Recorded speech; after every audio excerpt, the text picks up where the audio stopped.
I couldn't fall asleep last night. My mind just kept racing with thoughts, and they all seemed to be pointing to one conclusion. I think I may have met the devil last night. I know it sounds far-fetched and somewhat unrealistic, but listen to what I have to say and then decide whether I'm spewing bullshit or not. You see, last night after work, I went down to the beach and got myself a beer. I was sitting on a rock by the sea and enjoying the lovely scenery. It was a quiet, dark evening, but it was great. Sometimes I just like being alone like that. I made myself comfortable on the rock I was sitting atop of. I made it so that the crashing sounds the waves made whenever they hit the beach were the only thing I was paying attention to. My line of thought, or lack thereof, was broken by the somewhat deep, raspy voice of a man. The man, whose voice appeared to be that of a person plagued by something, asked me if it's okay if he sits by me. I couldn't say no. I mean, there were many rocks he could have sat on, and they are part of nature, so I told him it's fine. The man sat on a rock next to the one I was sitting atop of. I took a sip of my beer and turned to him and said, "You sound like something's bothering you. We can talk if you don't mind." I know it's odd to say that to a person you've just met, but it's not as if I had anything better to do, and he did seem to come there to ease his mind off of something. The man whose face had the passage of time and the effects of prolonged stress written all over it turned to me. His dark brown eyes showed no emotion at all, and his spiky light brown hair was moving gently in the wind. He smiled and said, "Sure, but I have a question for you. Why do humans hate God so badly these days?" I was taken aback by the man's question. Up until this point, I've never met a philosopher in life, so I had no idea if this was one, or if it was just a man projecting his problems onto the divine. I was visibly confused by the question, but I didn't want to make the situation any more awkward than it was already. So I've tried to gather up a reasonable answer to try to satisfy this strange man.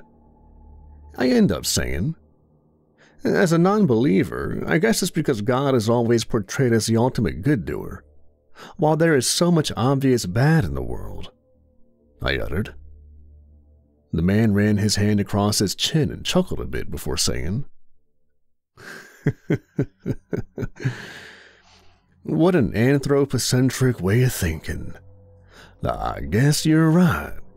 However, too bad it's not the right way to look at the subject at hand." I began feeling confused again and asked in response, "What do you mean it's not the right way? The existence of God is not even proven. This means we can speak of him however we like, as long as nothing is factual." A wide smile spread across the man's face as he formed his response to my words. God and all other gods are real. They are, however, not exactly the way religions portray them. You know what the deism is, right? Well, that's how it is in actuality when it comes to our God, Jehovah Sabaoth. I couldn't believe the words that came out of this man's mouth. At that moment, my mind had replaced all of my rationality with emotionality, and I exploded at the man, raising my voice a bit. "Prove it." "All right. You were born on the 26th of October, 1994. My heart sank to my ankles. How could he have known this? How did he know my exact birthday? I mean, I do have social networks and some of my personal information is out there, but I don't know this guy. I thought he might be a stalker or something, but in order to be sure, I needed to see what else he knew about me, and so I kept trying to keep an unimpressed look. He kept on going. "Your first relationship was with a girl named Aliona, and she was the first green-eyed blonde girl you've ever met." I couldn't keep up with the fake look on my face. He knew too much somehow. I jumped onto my feet and yelled out, "Who the hell are you and how do you know this?"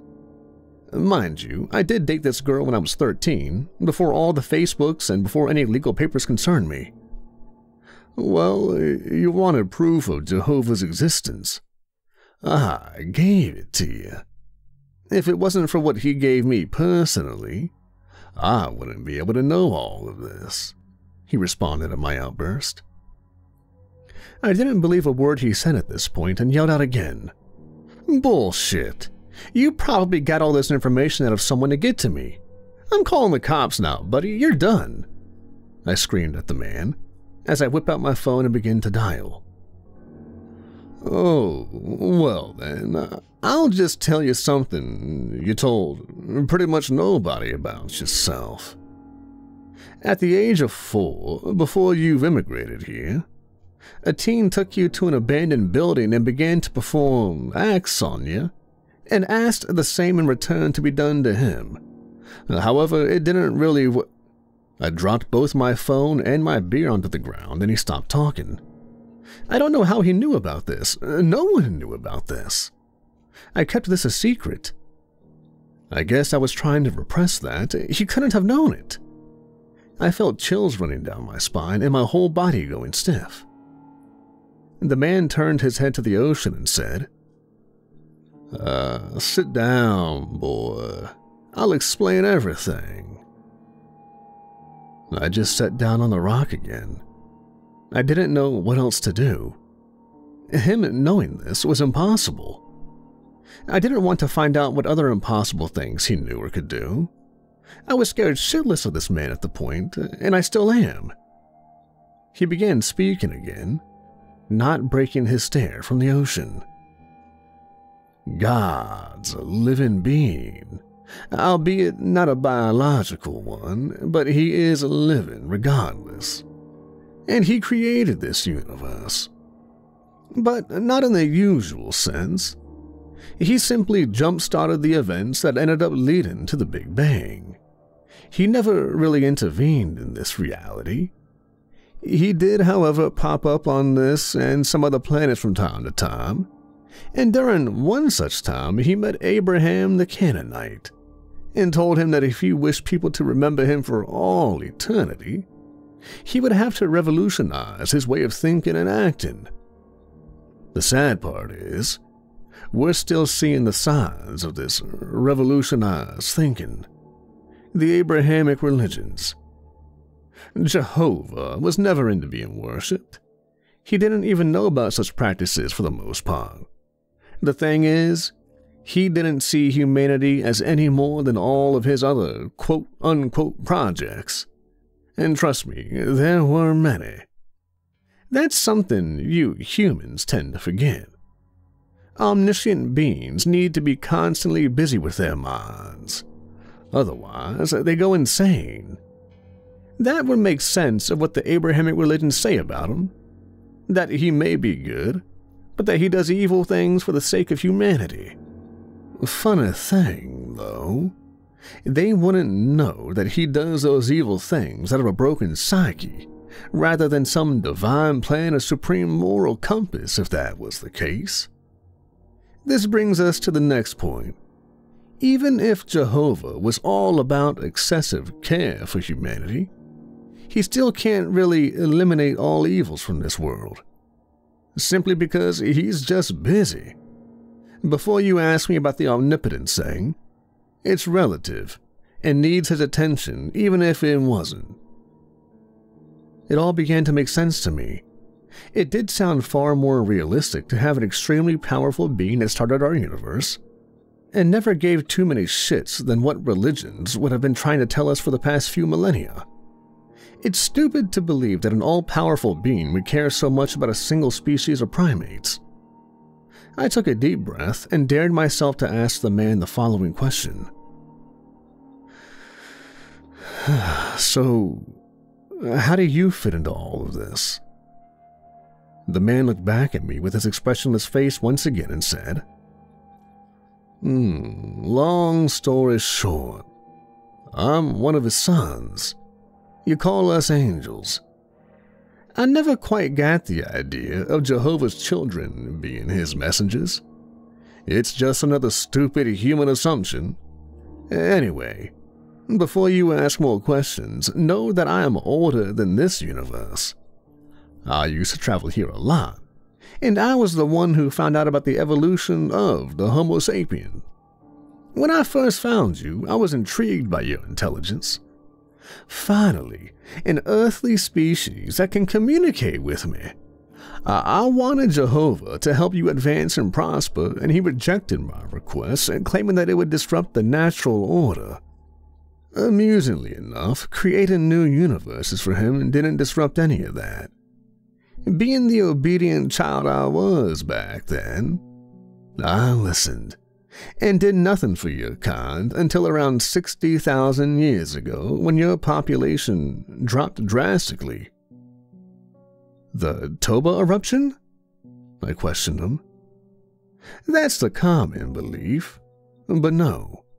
The migrations of your species out of Africa weren't so successful at first, so the numbers plummeted. I was convinced that your kind might die out, so I made the trip to this little lovely rock and helped your ancestors figure out what they should be doing in order to ensure the survival of their species. Jehovah found out and didn't like my work. Even though it helped your kind a lot, he could not care less. I had disrupted his natural order and an intense argument ensued. Keep in mind, we're all informational beings, and he's more powerful than me, so no real physicality was involved. I began to piece up the information. I knew who this man was, and I didn't like the idea of him being who I thought he was.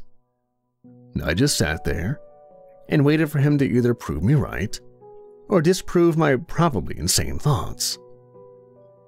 At the end of our little argument, he asked one of my siblings to throw me out of our home dimension, what you call heaven. And while the obedient little shit that my brother is tried to do as he commanded, I could feel the man tense up as he spoke. It was the first time I noticed him get emotionally invested in his words, and it did freak me out a bit. I remained silent, and he continued speaking. It didn't work out so well, as I almost ended up taking my sibling out with me. Jehovah ended up doing the job himself. He threw me out of the house and into a cage inside this lovely little rock we're currently sitting on. You know, one thing he could never do is bring an end to my existence, neither physically nor emotionally. And yeah, he has emotions, he continued. My heart sank back to my ankles again, and I felt sheer fear creep up my body, slowly and painfully. I even began to feel physically colder. I swallowed up my saliva and slowly formed the following question. Are you the devil? Bingo! He called out, raising an arm in the air. That's one of my names here on Earth, along with Satan, the Accuser, Lucifer, the Beast, and so on. Back in heaven, we didn't really have any, which means having a bunch of them here makes it all the better. So what did you... What do you want with me? I don't know who or how or why, but all the myths about me, aside from fallen and the immortality, are false. I think Enoch, who was the first human to find out about us on his own, is somewhat responsible for this. All I want from you is your eternal soul, of course, the man answered. My body froze and my eyes widened in utter terror. This person, whether he is a devil or not, was mad enough to scare me to death at that point. He noticed my fear and began laughing. His laughter, surprisingly, didn't sound evil or even strange at all. Maybe he's just good at hiding his intent. I'm still not sure. He stopped laughing and said, "Oh, I'm just kidding. Souls don't exist, so you've nothing to worry about. Nor does divine judgment or any of the sort, since heaven is simply my home dimension, and the only humans who end up there are Enoch and the one you call Gautama Buddha, for the discoveries regarding a higher nature and advanced physics such as our existence." Jehovah was oddly enthusiastic about having them in heaven, apparently. And hell, well, it's my cage, which, by the way, broke during an earthquake a few thousand years ago. Do you have any questions for me, though? Bear in mind, I can't see the future or read the minds of dead beings.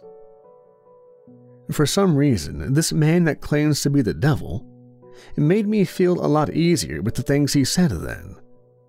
I sighed, placed my hand on my face, and wondered what I could possibly ask without risking to know something I'd regret knowing later. It took me a few moments to think of something, but then it hit me, the ultimate question, and so I placed my hand on my thigh and managed to collect every bit of confidence I had in me into a single sentence. "What is the divine plan, then?" I asked. I was hoping for some logical answer.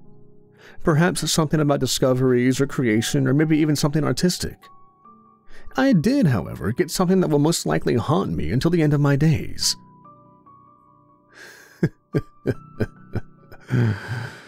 If you have a sense of humor, you're gonna love this one," he continued. "The divine plan was like that of all living beings' plans. Find the most pleasure, avoid the most suffering.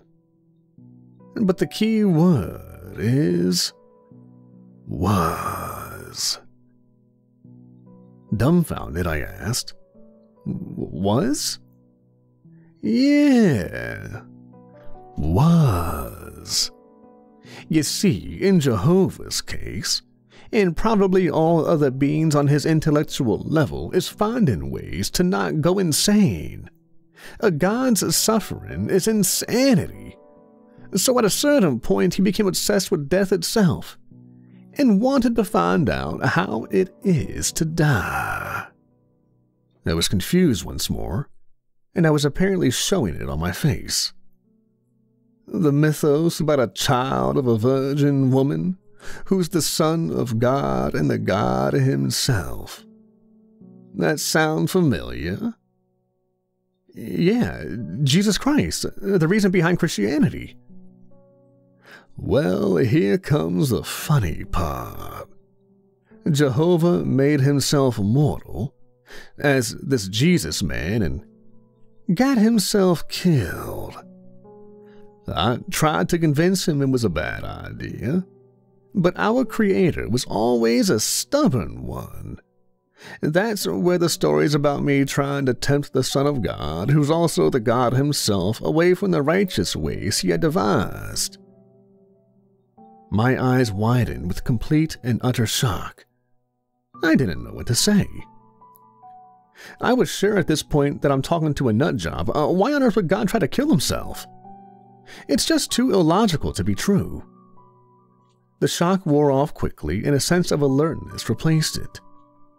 I was actually somewhat fearful for my safety at this point, due to me believing this man was insane beyond hope. He kept on going. Too bad there's nothing that can escape the cold embrace of death. Not even a god. Upon noticing my unchanging shocked look, the man got up off the rock he was sitting on and proceeded to walk away, saying, as far as I managed to hear, "Well, I guess I should go now. I feel like if I give you any more information, you might end up in a bad place. It was lovely, human. So long." Once I was sure he was far away from me, I jolted back up I picked up my phone, which was still lying on the sand, and surprisingly there were 2 missed calls when I looked at the screen of the phone. I don't remember putting it on silent mode. The thing that made me change my mind about this guy, however, was a layer of ice I had noticed when I was passing by the rock he was sitting on. Upon seeing it, I ran. I ran until I reached my house, 20 minutes to land. I think I met Satan last night. And truly, it's really scary knowing we are living in a godless world.